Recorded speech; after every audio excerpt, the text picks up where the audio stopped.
This is a Shields of Shame exclusive. Exclusive. In a revealing expose, the inner workings of the Georgia Department of Corrections come under scrutiny as the story unfolds of an inmate named Trammell Daly, subjected to the brutality of a violent corrections officer who had been previously warned about hitting inmates, QUINTON RUDOLPH DARRISAW. Left to languish in a shower for hours after a violent assault, the inmate's ordeal sheds light on the pervasive misconduct within the system. This mini-series offers a rare glimpse behind prison walls, highlighting the challenges of uncovering truth in an environment shielded from public scrutiny. Join us as we delve into this investigation, amplifying the call for transparency and accountability. Your support grants access to the voices too often silenced. Subscribe now to stay informed and stand with us in seeking justice. If you could speak up too. All right, it is February 23rd, 2016. It is 3 o'clock. I am Special Agent Hurd. I'm here with Investigator Hunt, and we're here to talk to, if you'd state your name. Trammell Daly, GDC number 1012588. All right, and we're here to talk to Mr. Daly about an incident that occurred June 16th of last year. It's an alleged assault. Mr. Daly, you are familiar with that incident that I'm talking about, right? Yes, sir. Okay, if you would just walk me through, I guess earlier, start me before the incident on through to the incident. I may interject and ask a couple questions, but if you would start, I guess, at a good starting point, you let me know where a good starting point is, and then kind of go through it, all that happened. It was June 15th, 10:30. I was called down to the CERT team's office. I was given a drug test with 2 other inmates. I passed the drug test and was told that I had bleach in my urine and was asked to retake it. And I refused to retake the drug test, so I was given a DR and took to the hole. When I got down to the hole, one of the CERT team officers told Officer Darrisaw to drag him in the shower. So I got put in the shower around 10:45, and when I heard count clear at 12:09, I started banging on the door. And Officer Hagans, he'd come around. He was a newer officer. He hadn't been out of his white shirt long. He was just out of training. He asked me, what was going on while I was banging on the door. And let me interject here. When did you take your drug test? You remember around what time that was? It was 10:30 when I went into the office. 10:30 when you went there, and according to you, you passed the drug test, but there was bleach. The officers said they smelled bleach. They smelled bleach in your urine. Yes, sir. Okay, so they asked you to retake the drug test. Mm-hmm. All right, and then from there, you refused to retake the drug test. Yes, sir. So they put you where? They took me to the hole. And that's the J2? J2. And that's the segregation unit? Yes, sir. Okay. All right, and then once you were in J2, where did you go? They put me into the shower. In the shower. You know why they put you in the shower? The CERT team officer told Officer Darrisaw to put me in the shower and drag him as long as he could. What do you remember what officer that was? Robertson. Officer, it was a CERT team yes, sir. Officer? And I can't be correct on his name. It's Robertson or Robertson. Okay. So there's 2 officers involved. One's Robertson, the other one's Robertson. But there's both names involved. He's still here. Both of them are? Mm-hmm. Or one's a female. The other one's on the CERT team. Got you. And it was the CERT team, the male? Yes, the male CERT team officer. Okay. And he said what again? He told Officer Darrisaw to put me in the shower and drag me. And what keep him in the shower as long as possible. Do you remember around what time that was? That was 10:45. Okay. 10:45 to 11 o'clock. Okay. All right, and drag you as long as possible. Okay, and then from there, how long would you think that you were in the shower? Or do you know? I was in the shower when they called 12:09 count clear. I remember if y'all look on the records, it'll say 12:09 count clear that day. Right. And I beat on the door, and Officer Hagans come around. He said, "What's up? Why are you banging on the door?" I said, "There's flies in here. There's the shower's dirty. Everybody's been used. It hadn't been clean, and there's no air. Right. There's no way to use the bathroom unless you want to go in the drain, and then there's you're going to be left with what you left on top of the drain." Mm-hmm. And I asked him to get me out. There's no bathrooms in there. Oh no, it's a shower. It's just a shower. It's just wide. You know, and it's the walls is wet, and there's literally fruit flies or whatever type of flies that come up out of the drain. They're crawling on me. Right. And there's no air circulation. The only air you're going to get is at the bottom of that door. And in order to get at the bottom of the door, you've literally got to get on your knees and hands and stick your face down at the bottom of the door. Was this 10:30 a.m. or p.m.? PM. So 10:30 p.m. to 12. It's fixing to turn June 16th. Right, gotcha. To 12 about what time? He called count at? It's 12:09. Count 12:09. I'm still in there when he come around. Okay. And I asked him why they couldn't get me out of the shower, and he's like, you know, we ain't got no rooms available. And I specifically remember seeing those Hagan top. said that to you? Yes, sir. I specifically remember seeing those top 3 rooms with the door slid all the way open, and they don't slide doors open in the hole unless, you know, they're empty. Right. So I knew what it was then, you know, and I couldn't blame him. He's just following what the other guys told him to. He was new. So I waited till, I didn't know, I don't have a clock, but I know I waited a long time. I waited 30, 45 minutes standing in the nasty shower. I started beating on the door again, and I kicked on it. This was after the count? After the count, yeah. I beat on it and beat on it till I literally got tired of beating on it. I had done started sweating so hard that I didn't want to beat on the door no more. I done got overheated to where I couldn't hardly breathe. So I squatted down to where my knees was touching one side of the wall and my back was touching the other, and I kind of leaned on the door like this to try to get as close as I could to the bottom of the door to try to get air. And sometime, I don't know, could have been a minute, could have been 5 minutes, Officer Darrisaw come open the door. He snatched the door open, and he said, "What's going on? Why are you beating on the door?"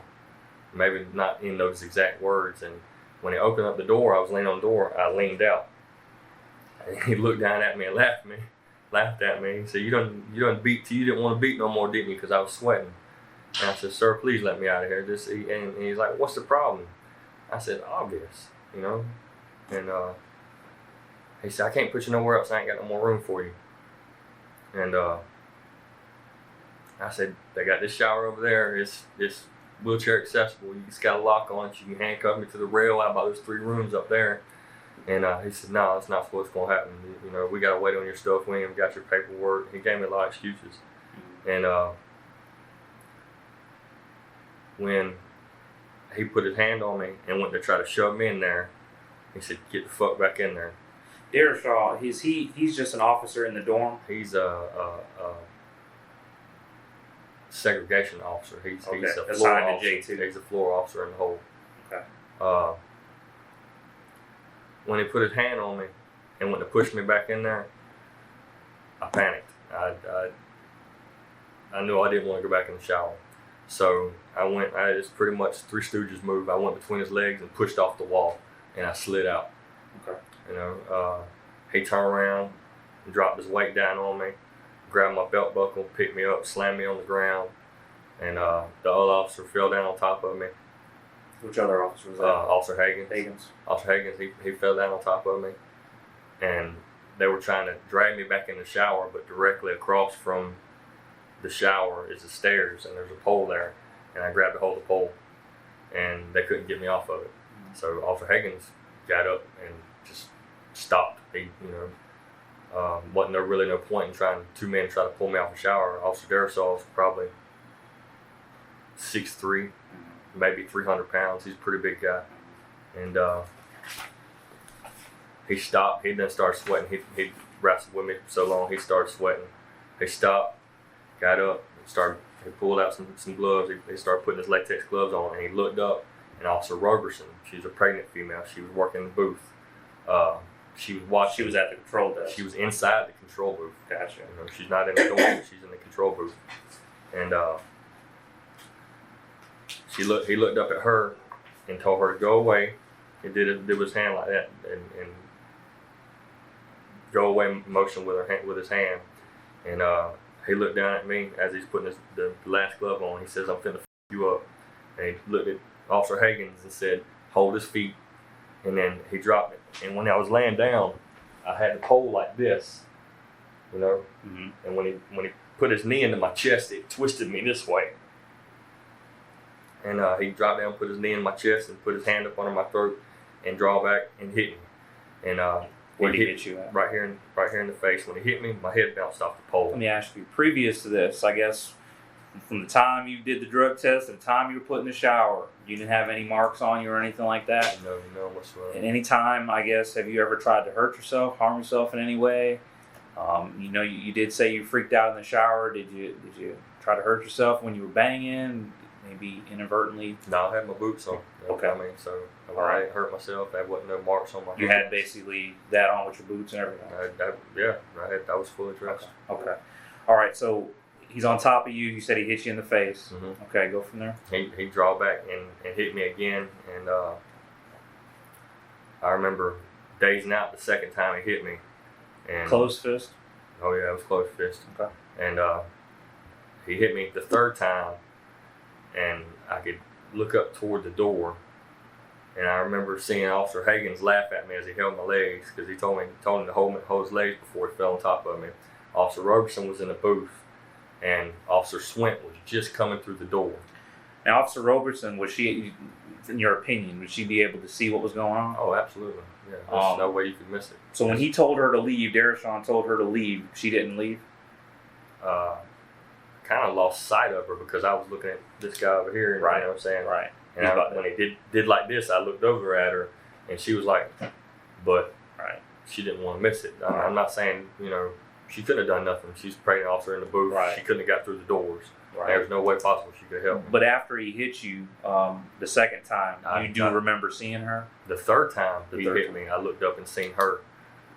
There was an inmate that was in the door when he was pulling on me. When he first fell on me, there's a white guy that cleans the showers. Mm-hmm. I don't know his name or who it was, but he was through the door looking, because he was supposed to come through and clean the showers. And about the time he did this right here, I looked over and there was Officer Roberson and that white guy. The inmate. The inmate.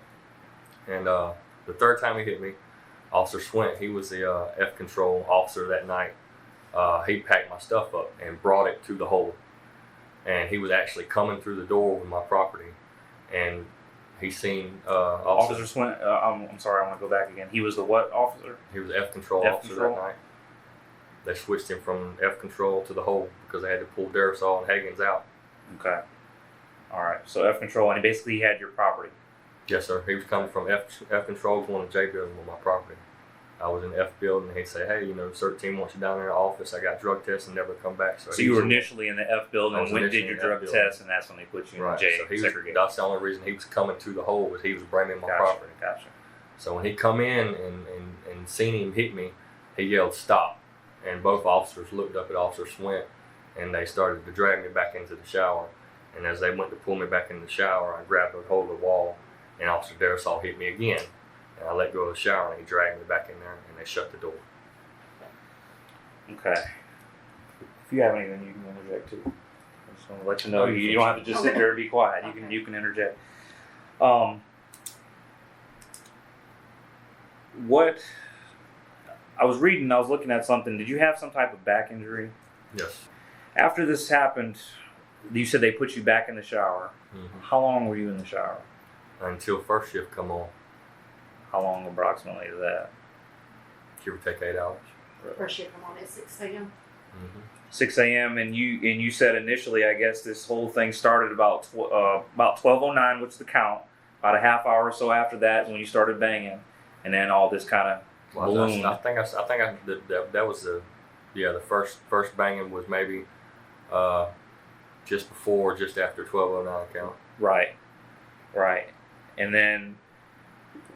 Were you able to stand up? I mean, tell me about being in the shower after this incident. No, I was fully dressed when I come out, and when I got drugged back in there, I had one boot on and some pants, and that was it. I didn't have no shirt on. I was missing a boot. So they took all that off. Oh, they beat it off. Right. And it got snatched off, and I mean, it was fast. It wasn't drug out, and I remember. Not that it was funny or anything, but I was like, wow, I didn't have no clothes on, and I didn't remember where they went. And I looked out there and I seen one of my boots, and I remember coming by and seeing. I mean, I was laying down on the floor, so now I had good air ventilation because I was closer to the bottom of the floor. Right. And I was sore, couldn't move my whole face. It was to the point to where it didn't even really hurt no more because it was so far numb. and Officer Hagans come back by. I don't know, not long after, and looked in the door, and he had a worried look on his face, like, "Are you all right?" And I seen him look at my face, and he's like that, like, Right. you know, and Other than that, and Hagen's just coming in and checking on you. In segregation, they're supposed to check on you quite often, I'm assuming, right? They come by and do door checks. yeah, he's supposed to be every 15 minutes, 15, 30 minutes. 15, 30, yeah. 30 minutes. Yes, unless you don't watch. Do you recall after Hagen came by and initially saw you, anybody ever coming by checking on you, saying anything to you? Officer Swint was right there the whole time. He was, because they switched them out. I kept yelling out through the door, "Hey, you know, help me! Hey, help me!" And they was like, "No." And I was like, "Call medical. You know, I've got medical problems already. My back's hurting, my head's hurting. Right. You know." And I remember telling him, you know, my head hurts bad enough to you know, I may have a concussion. And How long after the incident was it before you went to medical? oh, it was 8 o'clock that morning. They actually clocked out. They went off a shift without telling the lieutenant where I was at or what had happened. Lieutenant Williams was the one that found me with the 2 floor officers at around 7 o'clock. I remember the lights cutting on. You got the high-powered sodium lights, and they go off. Right. You don't realize it till the hum stops. Yeah. And when I woke up, there was light coming up under the door. So you didn't have a supervisor to make rounds between that time? Yes, ma'am, there was. Lieutenant Wadley come around. Lieutenant Wally. Yeah, she come around because of they had called them. They had tried to handcuff me, and I Around snapped. what time was that? I couldn't even say. Really, I couldn't. How many times did she come by? Oh, she stayed there for a while. She had got the camera out and put it on me, and then The video camera. they had a video camera out. Let me ask you, you said they switched out and Swain was there. Who switched out with him? Hagans? Oh, both officers. So As in Darrisaw and Hagans? Darrisaw and Hagans were switched out Mm-hmm. And They then- took them out the door completely. I didn't see them after the anymore. incident. Well, after the lieutenant left. And how long after the incident, I guess, did that happen? It was maybe around 3 o'clock count, somewhere around there. Lieutenant come in, she was doing a round. Whatever time they were doing a rounds, that's what time it was. It'll be in the logbook if y'all can check. Yeah, I'm gonna. You know, all the times would be confirmed in the logbook. Do you know like I said, I didn't have a watch. So. Right. Do you know what officer was with Swain? No, Officer Swint was by himself. He was by himself in the Yeah, door. D. Swint, his name is. Right. Yeah. He come in by himself because he was already down there into the situation, and I don't know if he didn't leave on purpose or he was made to stay down there. But I'm glad he did stay down there. Did he take over the dorm? Yeah, he took basically? over the dorm. They By made them- himself. I think they made them leave. Okay. What did Swank do? I mean, after the incident, you said he was still He brought hanging us- around there, and you He were brought me some water and a pillow, and I think he gave me my shirt back. But they wouldn't. He kept coming around the door, and he'd be like, "Hey man, I'm not supposed to be over here talking to you or anything like that." I was like, "What's up with medical?" And they're like, "They're not gonna call anybody for you." And when I talked to the lieutenant, I was like, "Hey, I've got medical problems. We call medical." And she's like, "No." This was Lieutenant Wally. Wadley. And she's Wadley. like, "No, I'm not calling anybody for you. There's nobody here, and there's nobody come to help you." And she's seen my face. She's seen all the marks on my back. Officer Swint told me the camera was never on. She had the camera out like this and had it flipped out. And So the officer told you the camera was never on? Officer Swint told me the camera was never on. I would have never had the grievances or their names, or I didn't even know who they were. Never seen Officer Darrisaw or Hagans or anything like that. And when they left, they finally put me in a room. I was like, what were the officers' names? And Slow down. Who put you in the room? Officer Darrisaw, Officer Hagans, and So they came back, or you're saying, how did this? yeah, they came back. They had to come back because I went to the room way afterward. Right. No, wait a minute. Let me think, because I didn't go to the room till first shift come on, and that was Lieutenant Williams. No, it was the next night that he gave me that information because I was in the room then. I remember he gave me the information while I was in the room. And I Right. didn't never go to the room that night. It was the next day, so it was the next day he was on shift. When were you finally taken out of the shower? When Lieutenant Williams on first shift got me to see medical. And they start their shift 6. 6 a.m. You said it But was. was it the first shift supervisor or was it the split shift supervisor? Oh, no, it was because I had seen Miss King. She come in to pick up laundry. She comes in to pick up around that time. I yelled at Miss King. She was like, I ain't got time for you. She looked over there and seen me in the shower and knew there was something wrong. And Who was Miss King? she's a laundry officer. She was like, I don't even, Lieutenant Hicks come down there. She had seen my face and everything. I was like, hey, Miss Hicks, help me. She's like, hold on, I'm doing my rounds. And when she come over there, she was like, what's up? I was like, I got beat. I'm hurt. I can't get up. I need to go to medical. And she looked through the flap. She seen my face, and you could tell she was like, she put on like a hardened effect to, I guess, to keep from, I don't know, it made me feel like she expressively put me off so she wouldn't have to get involved with it. Not that she didn't care, because I've dealt with her before and after. And she's always been a good officer, but at that specific moment, you tell she didn't want to get involved choosing between me and another lieutenant and 2 other officers. And that was Officer Hicks, you say? The Lieutenant Hicks. Lieutenant Hicks. And she was like, she seen my face. She's like, I don't know what you looked like before. She went down there for about 5 minutes, and she left. Who is Lieutenant Hicks? What does she normally She do? was, at that time, I guess, 3rd shift supervisor. I don't know. I know Lieutenant Wiley was on that night, and Lieutenant Hicks was on that night. Gotcha.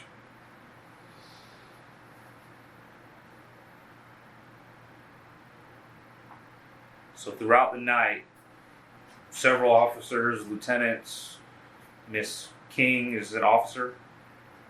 That's an officer too. Mm-hmm. If you go down there and look in the logbook for that night, I'm sure. that every officer come through there, I yelled to, because I was right there in that first shower. Right. You got the little barbershop area. I was right there. And nobody can come through that door if you're sitting there laying there and look up underneath the shower. Right. You can't come through that door without somebody So being aware of it. all these people came, saw you in the state you were in, and no one did anything. Well, some of them, like Miss King, she come in and went to the middle of the door, and that's where the laundry basket was sitting, and I yelled out. She looked, and I yelled, help me, and she was like, I ain't got time. Right. The only time that somebody may have come in was after I fell asleep, and it was like anywhere from 5 o'clock to... Now, I remember somebody come in and asking if I wanted a tray, and he was like, well, you don't even need a tray because you ain't got a spoon. And it was a male officer. I didn't know who that was. And I remember 3 days after that, I didn't eat because Lieutenant Williams tried to feed me every morning, and I was like, oh, I'm good. My jaw hurt so bad I couldn't even open it up. And I remember when he opened the shower door, I stuck my hand up under the door. I said, help me. He jumped. He said, what in the, and he opened up the shower, and he stepped back. He said, what in the fuck happened to you? And I said, I got beat up, man. They held me. He said, how long have you been in here? I said, since around 11 or 12 last night. And he said, God almighty. My whole face was swollen up from here. And I remember Officer Jordan and Officer Neal behind him shaking their head. One of them didn't even want to look at me. And you said Jordan and Neal? Yes, sir. My eye was swollen to where I could not see out of it. And then I guess the next day or the day after, as it opened up, it was, you couldn't see nothing but the blue of the center of my eye and red all the way around. So when did they get you to medical? 7:30 to 8 that next morning. It was Nurse Mixon. Nurse Mixon had come down there and did the bodily harm report. Walk me through when Lieutenant Williams, Officer Jordan, and Neal saw you. Did they get you up out of there? What did they do? What all happened there? Lieutenant Williams, he opened the door by himself, and I guess when they heard him say, what in the fuck, they had come up behind him to see what was going on. Yeah. And because they were all surprised. They was like, Jordan or either it was Officer Neal said, why in the hell did they leave and not tell us he was in here? And Lieutenant Williams, he was like, how long have you been in here? I said, since it happened, 11, 12 o'clock last night. And I said, man, please go get medical for me. He said, man, just hang tight, we got you. And he shut the door, and about every 2 or 3 Around minutes. what time was this when they came on? The lights was on, everything was moving around. It had to been 6:30 to 7 o'clock. Okay. The lights is out in the shower. They have no reason to come over there and check those showers. Right. And the lights being on woke me up because the lights wasn't on. And when I woke up, I heard the hum of the lights. Mm-hmm. So I knew second shift or first shift was here. Right. And I looked out there and seen a couple people moving around. And when I stuck my arm up under the door, the lieutenant was just coming from the booth, going back toward to get something, and he jumped when I stuck my hand on the door. So he wasn't even going to check. I mean, you basically just stuck your arm out he there. didn't know. Right. He didn't know you were in there. Yeah, he didn't know I was in there. Okay, and so obviously he wasn't briefed on it. So eventually they got you out of the shower and brought you to medical. Did they bring you right to medical? The medical, they didn't even bring me to medical. They took me right next door. There's a little interviewing room for sick call for people down there in the hole. Right. It's directly next to the shower I was in. Right. What happened there? Miss Mixon? Yeah, Nurse Mixon. She come in, asked me what happened. I told her. She didn't put her hands on me. She stayed 4 feet away from me the whole time. I told her where I hurt at, and she asked me, where else. I said all over my back and neck. And she looked up at Lieutenant Williams, and she was like, yeah, he's, this is the last thing the doctor put in his file where he was reviewed from having MRI. And I told you, LT, I wasn't lying. I begged him for help. And he kept his mouth shut and really didn't say anything after that. Nurse Mixon asked me if I needed any medication. I was like, yeah, I definitely need some medication. And she said, all right, well, we'll get some back down here to you. And she didn't do nothing else. She left. Let me ask you, before this whole incident, I mean, obviously you've been here. How long have you been here, I guess, before that incident? Oh, yeah, I got here February 10th, February 12th. Okay. So you kind of know what's going on around here. Has there been anything like that before? I was the third person this officer jumped on. You're the third person that what's the one, Darrison? Darrison. The captain called me out because I had wrote letter after letter to my cousin telling her what happened. And the Captain Duncan, she called me out and said, why is your cousin calling me saying you've been beat? And I was like, because I have. And she's like, well, I hadn't heard nothing else about it. And she's like, I've been here every day and you hadn't said nothing to me, and I've seen you. There's nothing been wrong. There's nothing been wrong with you. So you wrote letters to who? You said my cousin, your cousin. Jesse O'Barry. She Right. read all the letters I had wrote. How were you aware that you were the third person? After I had come out, matter of fact, there's a guy down there in the hole. His last name's Morton. He's gang member. He's GF, whatever that means, and they won't let him out. That was the second person Officer Darrisaw jumped on. Sergeant Prince told me, the guy that works here on transport, he was taking me to physical therapy, and he was like, yeah, I completely believe it when I told him what happened. He's like, he was down there in the hole when he jumped on. They call him the guy named Morton. His name's, I got his name wrote down. They call him Don Eastlake. He's down there in the hole. He's I guess I don't know why they call him that, but his last name's Morton, I believe. Okay. And he was jumped on by Officer Darrisaw, and after I got put in the room a couple of days later, the guy yelled out, "Hey man, what's your name?" And I told him. Who yelled that out? This guy, Eastlake, Morton's name, I guess. Yeah. And he's like, dude jumped on you because he couldn't see. There's some rooms that could see and some couldn't. You got the little holes done burnt in the flap where you can open the flap with a pin and some don't. So there's a lot of guys that see me. Right. And a lot of guys that heard it. And he's like, yeah, that same motherfucker jumped on me and this and that. And I was like, what'd you do? He's like, oh man, I wasn't even worried about it. So I was like, I ain't never say nothing else to him. Right. And then later on, Sergeant Prince told me he had worked down in the hole with him, and that's the reason he had requested to be not working with this guy anymore, because he had jumped on this inmate. And he said, you're the third person he's jumped on. And when I talked to Captain Duncan, she told me he was no longer here. Officer Darrisaw was no longer at this. Who told you this? Captain Duncan. Captain Duncan told me he was no longer at this facility for previous altercations with other inmates. And from what I heard from Sergeant Prince, he's now working at River Bend Correctional Facility, a private facility. Right. And before I forget, I want to ask you, after you went to medical, you finally went into a room. What room did you go 107. J in the J. Okay. 22107. So they finally did put you in a room. Yeah, Lieutenant Williams put me in a room with Officer Neal and Officer Jordan. Got you. So it was with that same shift. Outside of the Officer Darrrisaw, has there been any other incidences where use of forces have been done, and they kind of keep it on a hush, or don't say nothing, or don't document it that you know of? I've heard people talk about it, but to be honest, I'm surrounded by criminals. They're gonna lie, So it's called Inmate.com. You don't believe it, unless I believe it or know somebody that I've talked to and they've not been known to lie to me. Right. And I don't just talk to anybody. I am surrounded by murderers and rapists, and But I'm not all firsthand, robbery. I don't have no room to talk, but firsthand, you don't have knowledge of that. What about any of the other staff or anything like that? Has there ever been some type of okay, you don't want to listen to me, so I'm gonna punish you?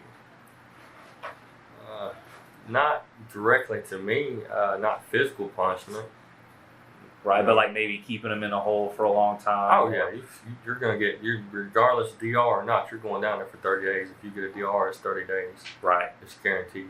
Regardless if you beat the DR, if it's thrown out, it doesn't matter. It doesn't matter. Right.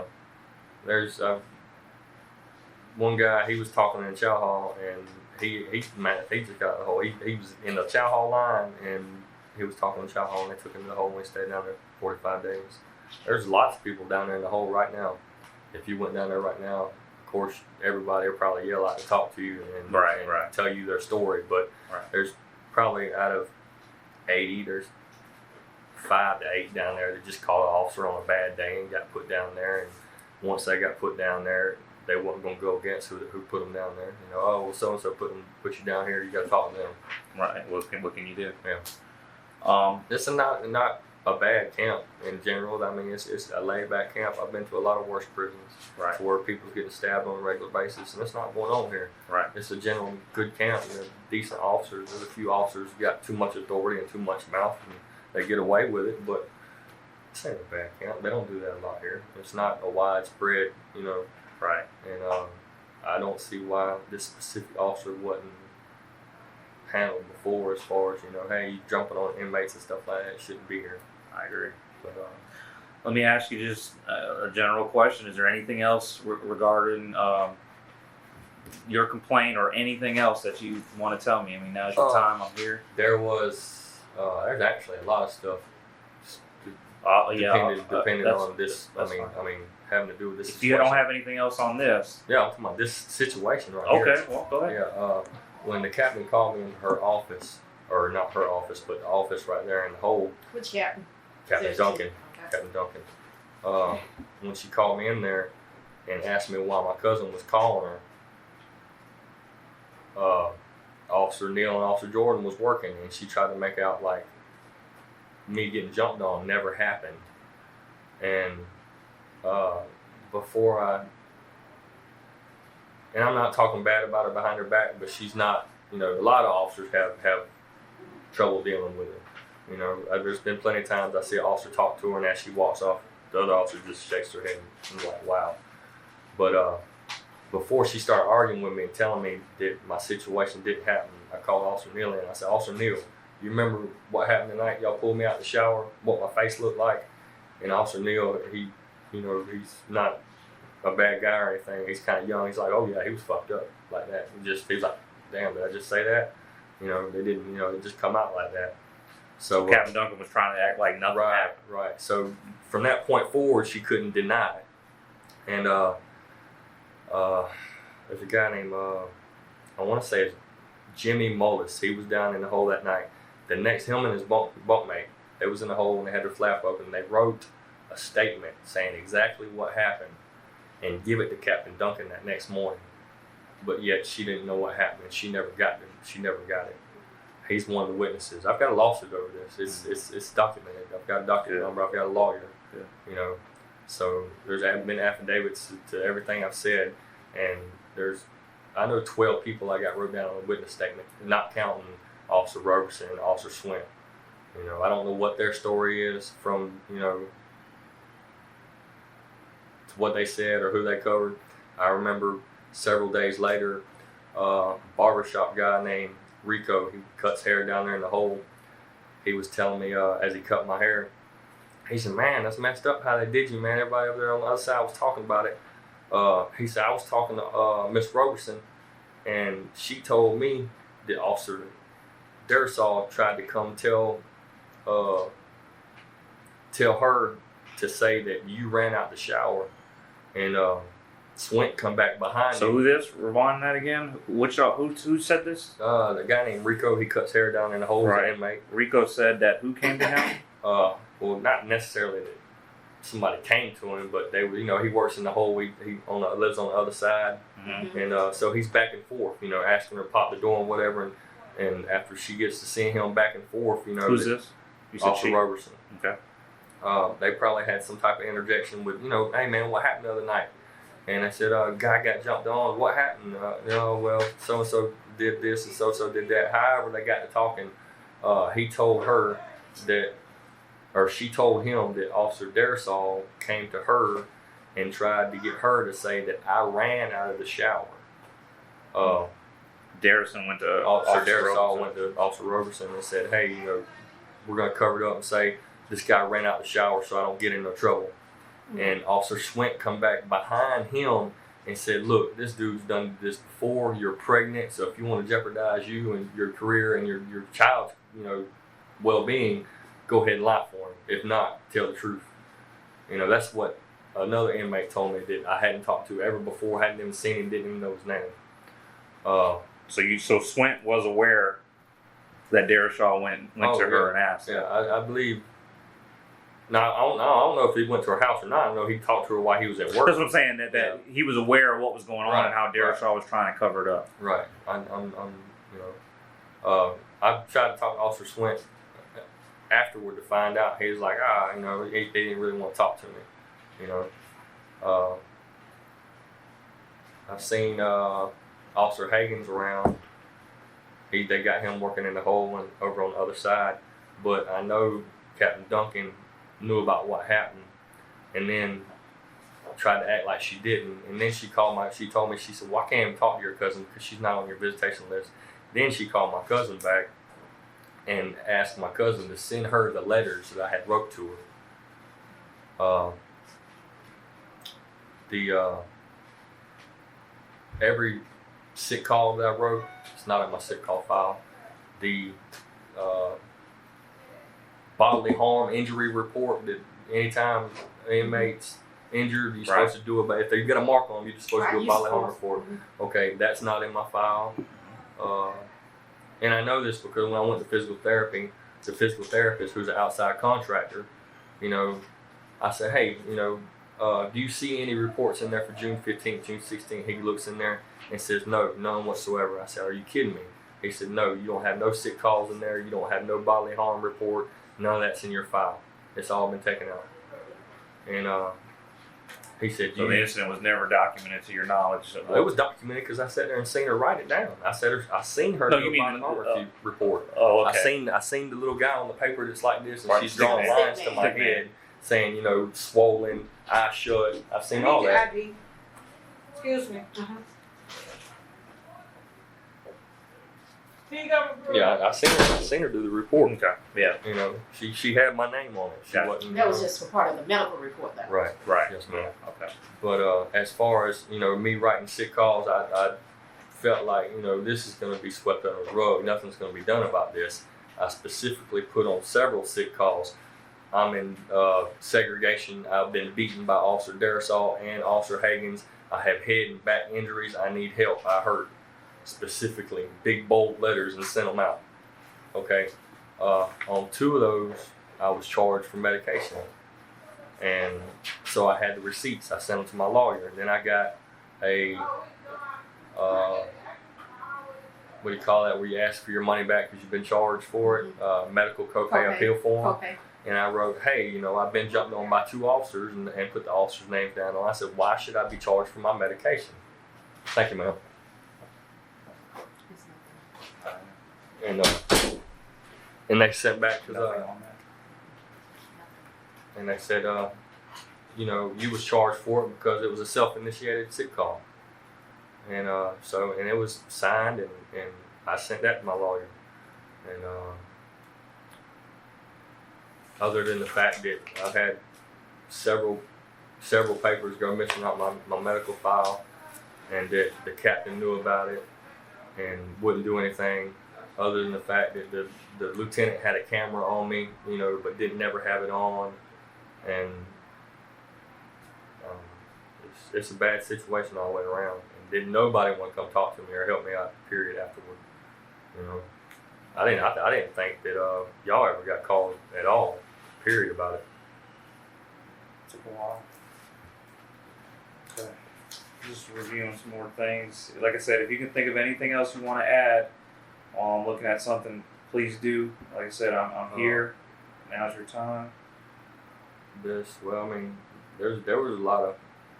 I got paperwork down there in the locker that as far as stuff that I wrote down. I literally, when I got back to my room and got my property was already in the room because Swint put it in there the night before, I guess. I don't know.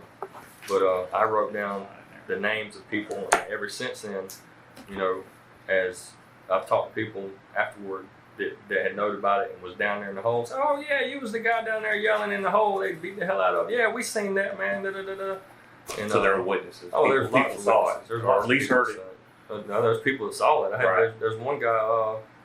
He was down there in G1. He told me word for word what happened. He's like, yeah, I seen them fall down on you and pick you up, slam you on the ground with your belt buckle, and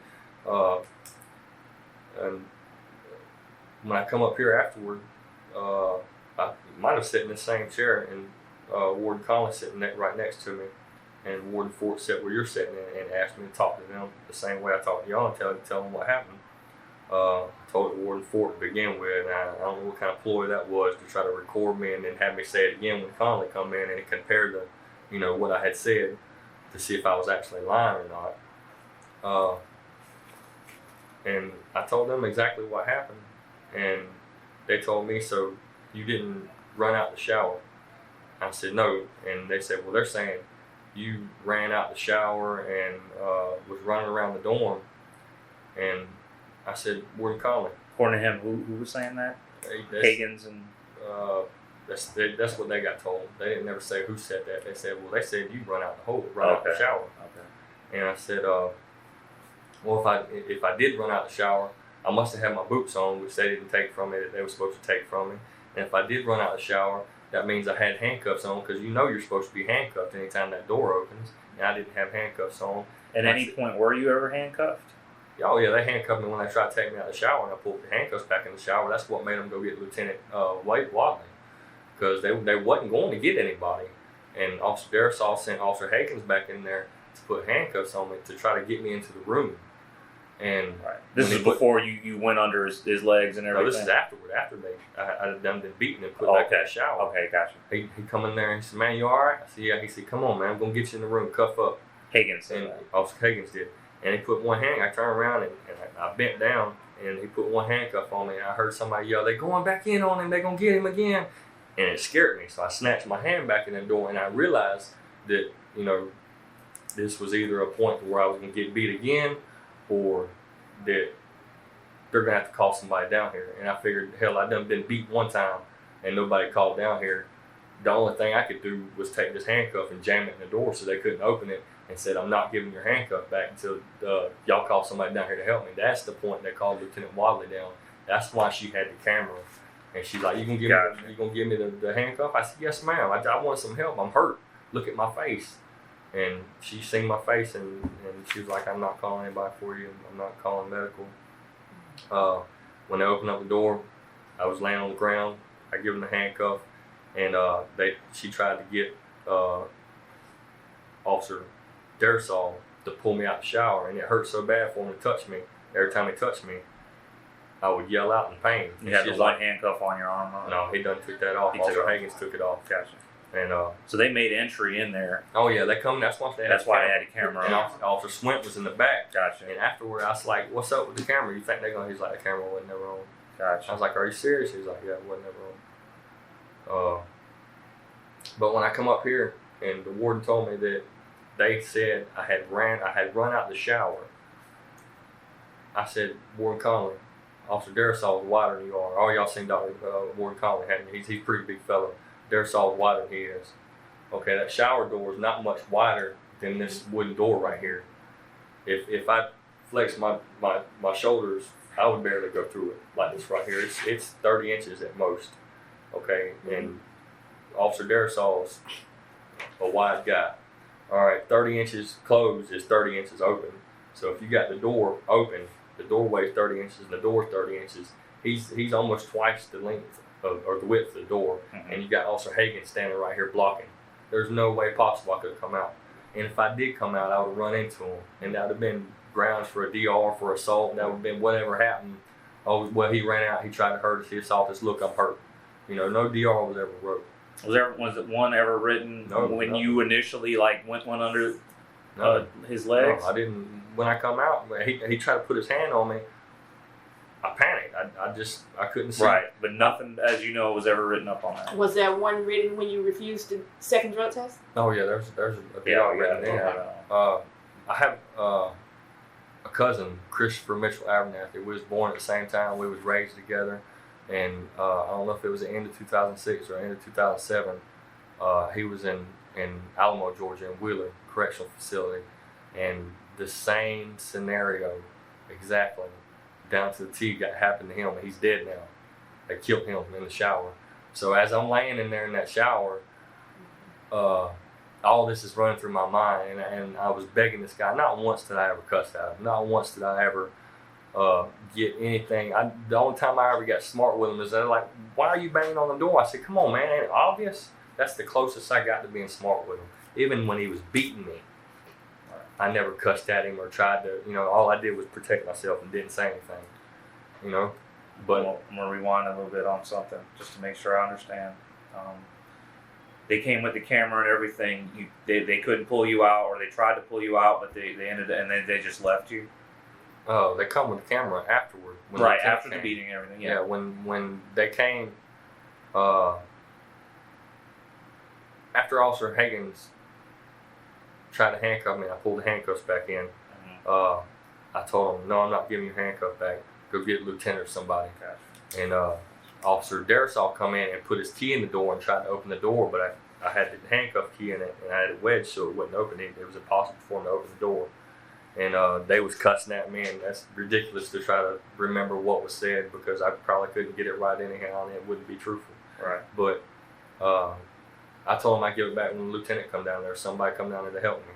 And a little while later, Lieutenant Wadley come down there. Right. And I told her what had happened, and she wasn't going against what her officer said. I don't know. But they just left you? They pulled back several times and talked all in one group. Maybe Officer Swint, I strike him as being an honest person. Maybe he'll tell you what they said. I don't know. But or maybe even Officer Hagans will, because he was a new officer, and I seriously doubt he would have did any of this had not Officer Darrisaw, as being a senior officer or a bigger officer or a more experienced officer, had told him hold his legs. I seriously doubt he would have did that. I don't hold him and blame any at all. I'm just sorry that they put him around the officer like Officer Darrisaw to get trained up under that. But since then, he's been a good officer. He hadn't messed with nobody or said anything to anybody. He's done his job. I seen him come in and count in the dorm or go back and forth to the parole center out there getting ice. And if somebody walks by him and says, "Hey, what's up?" "Hey, how you doing, man? You all right?" So Lieutenant Whately was the ranking officer there. Wadley, yes, sir. Whately. After they went back a couple times, and did they decide or say anything to you, or just about leaving you in the shower or taking you out or bringing you to medical or anything? Oh, I continuously asked them. I said, "I'm hurt. I need to go to medical." You know what I'm saying? Will you call somebody for me? All right. Her exact words is stuck in my brain. "There's nobody here. I'm not calling anybody for you, and nobody's coming to help you." Those was the last words she said to me before she walked out. "Nobody's coming to help you." And then closed the door and left. I mean, the door was closed when they he tried to. But then that was the last you heard. Yeah, they. Anything else? I think I covered everything. You have anything else like that? I'm glad y'all finally come up here and because I figured, hey, if they didn't report it when it happened to me, what happens if somebody else done it and to somebody else? I don't know. Just All right. Well, I'm going to go ahead and end the interview. It is 15:49. Federal authorities say this is the mastermind behind a massive heist. 31-year-old Arthur Lee Caulfield Jr. used contraband cell phones to call and convince a Charles Schwab customer service representative to wire $11 million. He then sent the money to Idaho, bought more than 6,000 gold coins, flew them on a private plane to Atlanta, where Caulfield allegedly used some of the money to buy a mansion.